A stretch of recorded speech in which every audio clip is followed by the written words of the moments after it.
बच्चों, आपका अपने YouTube channel SS coaching centre by Sumit sir पे स्वागत है। आज हम आपके लिए रहे हैं गणित कक्षा 10 निर्देशांक ज्यामिति एक्सरसाइज 7.3। 7.3 में है क्या? आपको त्रिभुज का क्षेत्रफल ज्ञात करना है। क्या ज्ञात करना है? त्रिभुज का क्षेत्रफल। अब चूंकि त्रिभुज का क्षेत्रफल ज्ञात करना है, अगर त्रिभुज का क्षेत्रफल हमें नहीं पता होगा तो हम कैसे निकाल लेंगे? आप बहुत पहले से जानते होंगे कि त्रिभुज का क्षेत्रफल क्या होता है, 1/2 गुणे आधार गुणे ऊंचाई। बहुत अच्छा, ये तो सबको पता ही है। लेकिन चूंकि हम निर्देशांक में है तो यहां पे त्रिभुज का क्षेत्रफल कुछ और है। क्या है? हमने संरेख बिंदु सिद्ध करना दिखाया है और त्रिभुज का क्षेत्रफल भी पढ़ाया है। तो जो संरेख सिद्ध करने का प्रतिबंध होता है उसमें 1/2 आपको लगा देना है, वो त्रिभुज का क्षेत्रफल हो जाएगा। यानी करना क्या है? 1/2। अब वही सूत्र लिखना है। अगर याद होगा तो हमने क्या कहा था, x बाहर ब्रैकेट के अंदर y माइनस वाई, फिर x बाहर ब्रैकेट के अंदर y माइनस वाई, यही लिखना है। तो ऐसे लिखते जाएंगे, फिर ऑटोमेटिक सूत्र लिख जाएगा x ब्रैकेट में y माइनस वाई, फिर प्लस x ब्रैकेट में y माइनस वाई, फिर प्लस x ब्रैकेट में y माइनस वाई। अब यहां पे क्या होगा, हमने क्या बताया था, ये अगर याद हो जाएगा तो फिर तो आप डायरेक्ट लिख सकते हैं। जब तक याद नहीं है तब तक आप स्ट्रिक पे लिखेंगे। यहां पे यक्ष की शुरुआत 1 से करेंगे। 1 के बाद क्या आना है? 2। 1 के बाद क्या आना है? 2 के बाद 3। तो यहाँ पे 1 के बाद यहाँ 2 प्रयोग करेंगे और यहाँ 3। अब चूंकि x1 हो गया, x1 के बाद क्या आएगा? x2। x2 के बाद क्या आएगा? x3। अब यहाँ पे 2 के बाद क्या आना है? 3। 2 के बाद क्या आना है? 3। तो यहाँ पे 3 और 1, क्योंकि यहाँ पे क्रम 1 2 3 का चल रहा है। 1 2 3, तो 1 के बाद 2, 2 के बाद 3, 3 के बाद फिर 1, इसी प्रकार आता रहेगा। तो 2 के बाद 3 1, और यहाँ पे 3 था तो 3 के बाद क्या आएगा? फिर 1 2। ये आपका सूत्र लिख गया। तो इसे कहते क्या है? 1/2 x1 ब्रैकेट में y2 minus y3 plus x2 bracket में y3 minus y1 plus x3 bracket में y1 माइनस y2। तो यही आपका सूत्र होगा। तो अगर इस पे हम सवाल लगा के चेक करना चाहें तो आराम से हम चेक कर सकते हैं। पहले सवाल में लिखा क्या है? लिखा है उस त्रिभुज का क्षेत्रफल ज्ञात कीजिए जिनके शीर्ष हैं। ये शीर्ष हैं, तो आपको इस त्रिभुज का क्षेत्रफल ज्ञात करना है। बहुत अच्छा, कोई दिक्कत नहीं। यहाँ पे ये x1 y1 x2 y2 x3 और y3, बस इसी सूत्र पे उठा के रख देना है और कुछ नहीं करना। त्रिभुज का क्षेत्रफल आपको पता हो जाएगा। तो त्रिभुज का क्षेत्रफल बराबर 1/2 ब्रैकेट में x1 y2 minus y3 plus x2 bracket में y3 minus y1 plus x3 bracket में y1 माइनस y2। ये हो गया। अब आपको ध्यान क्या देना है? यहाँ पे x1 y1 मतलब सभी के मान जो है यहाँ पे ध्यान से देखना है और यहाँ पे रख देना है और कुछ नहीं करना। तो 1/2 x1 की वैल्यू है 2, y2 की वैल्यू है 0 और y3 की वैल्यू है क्या? -4 प्लस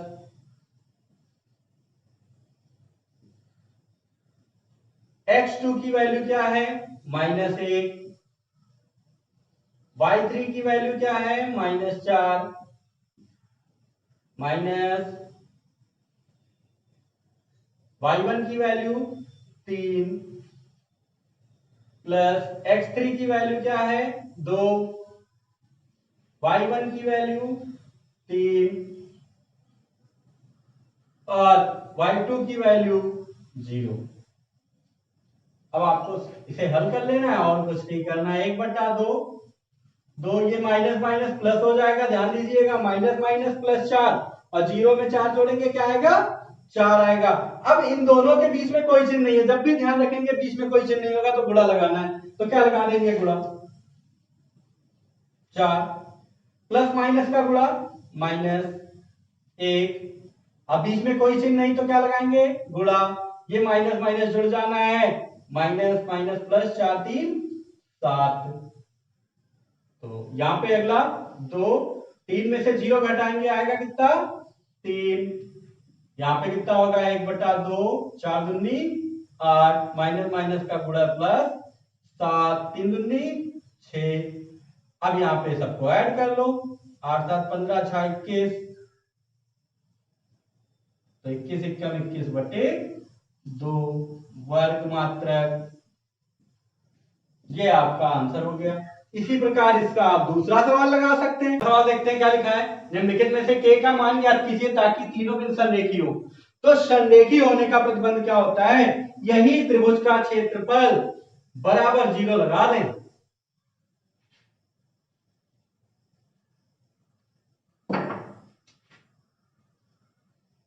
संरेखी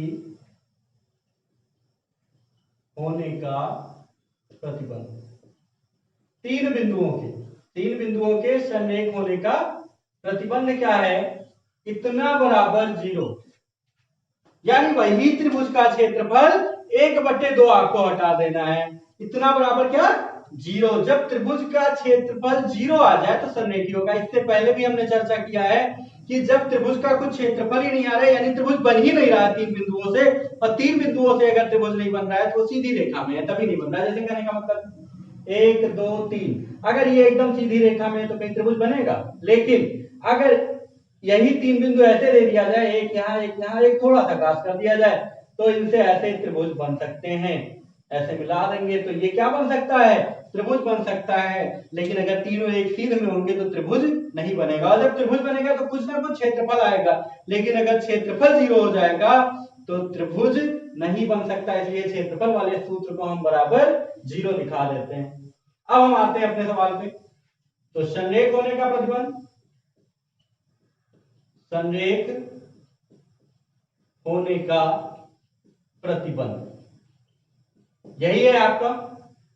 ये क्या है, बिंदु जो है x1 y1 x2 y2 x3 y3।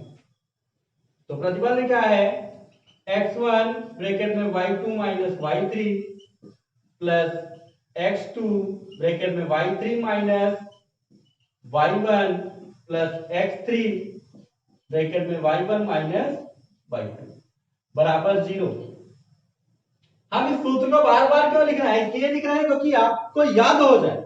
Trick तो आपको पता ही है लेकिन याद भी रहे। x1 की वैल्यू क्या है 7, y2 की वैल्यू क्या है 1 माइनस y3 की वैल्यू क्या है k, प्लस x2 की वैल्यू है 5, y3 की वैल्यू है k, माइनस y1 की वैल्यू है -2, प्लस x3 की वैल्यू क्या है 3, y1 है -2 और y2 है 1 बराबर 0। 7 एकम 7 माइनस 7 के प्लस 5 का k से गुणा 5 के, माइनस माइनस प्लस हो जाएगा ना, माइनस माइनस प्लस, प्लस का 2 है और प्लस के 5 से गुणा तो 5 दूनी 10, और ये कितना होगा माइनस माइनस जुड़ के हो जाएगा। या ऐसे कर सकते हैं प्लस माइनस का गुणा माइनस 3 दूनी 6 और प्लस माइनस का गुणा माइनस 3 एकम 3 बराबर 0। अब क्या करें, जो k वाले मान है वो एक पक्ष में कर दें और जो अचर राशि है वो दूसरे पक्ष में कर दें। यानी k हमें ज्ञात करना है तो जिसकी वैल्यू ज्ञात करनी है वो एक ही पक्ष में रखें।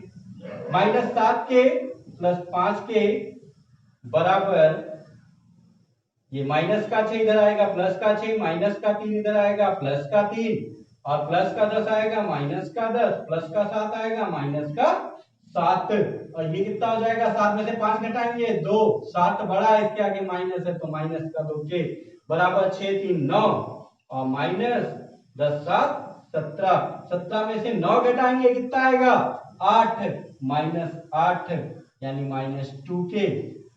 अब -2 से गुणा हो रहा है दूसरी पक्ष में जाके भाग हो जाएगा यानी 4 आया, कितना आया 4k की वैल्यू क्या आई 4। यही आपका आंसर हो गया। इसमें जो दूसरा सवाल दिया गया है इसी प्रकार आप उसे भी हल कर सकते हैं। तो अब हम तीसरे सवाल पे चलते हैं। आराम से जैसे ये दूसरा हल किया गया उसी प्रकार इसका, सॉरी, जैसे ये पहला विकल्प हल किया गया उसी प्रकार इसका आप दूसरा विकल्प भी हल कर लेंगे आराम से। अब हम तीसरे सवाल पे चलेंगे।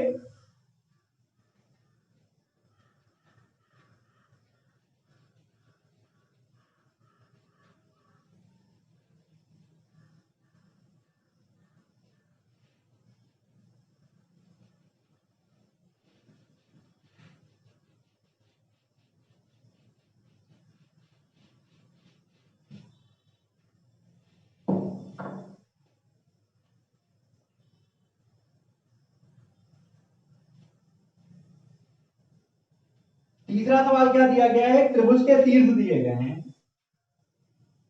शीर्ष क्या क्या है बता दे रहे हैं।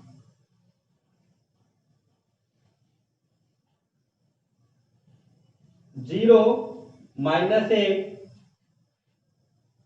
और दूसरा शीर्ष है 2a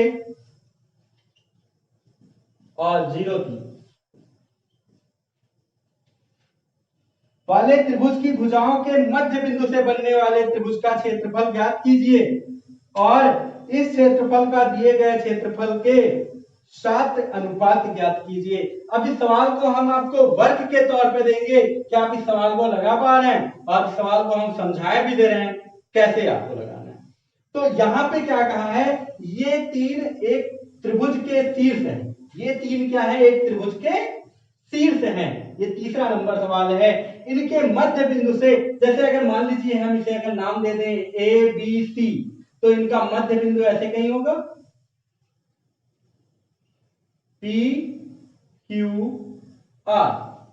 अब एक चीज आप बताइए, क्या मध्य बिंदु P का निर्देशांक आप ज्ञात कर सकते हैं? आपको याद होगा मध्य बिंदु का निर्देशांक x1 प्लस x2 बटा 2 और दूसरा क्या था y1 प्लस y2 बटा 2।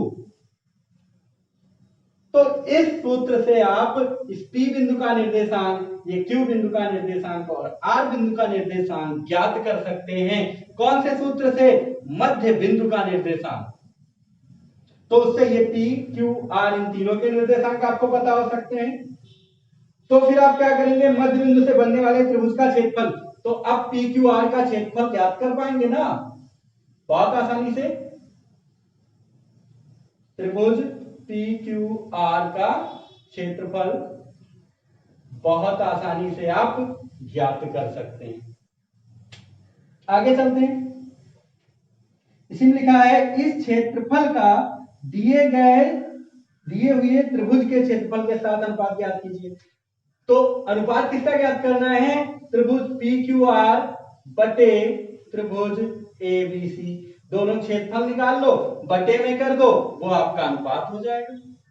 तो इस प्रकार आपका ये तीसरा सवाल हल हो सकता है और इसे आप खुद हल करेंगे।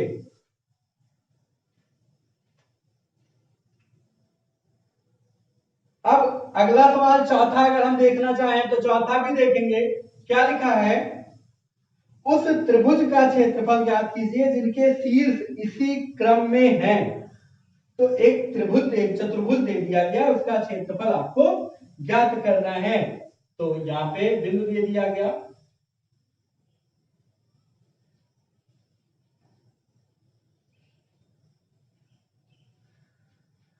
नाम दे दिया गया ABCD। इनके जो बिंदु हैं -4, -2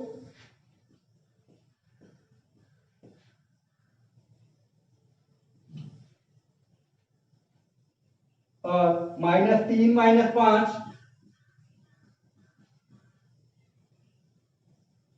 और 3, -2, 2, 3।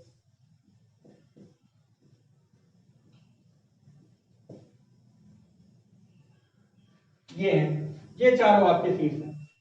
अब इस चतुर्भुज का क्षेत्रफल आपको ज्ञात करना है। चतुर्भुज के क्षेत्रफल का भी सूत्र होता है।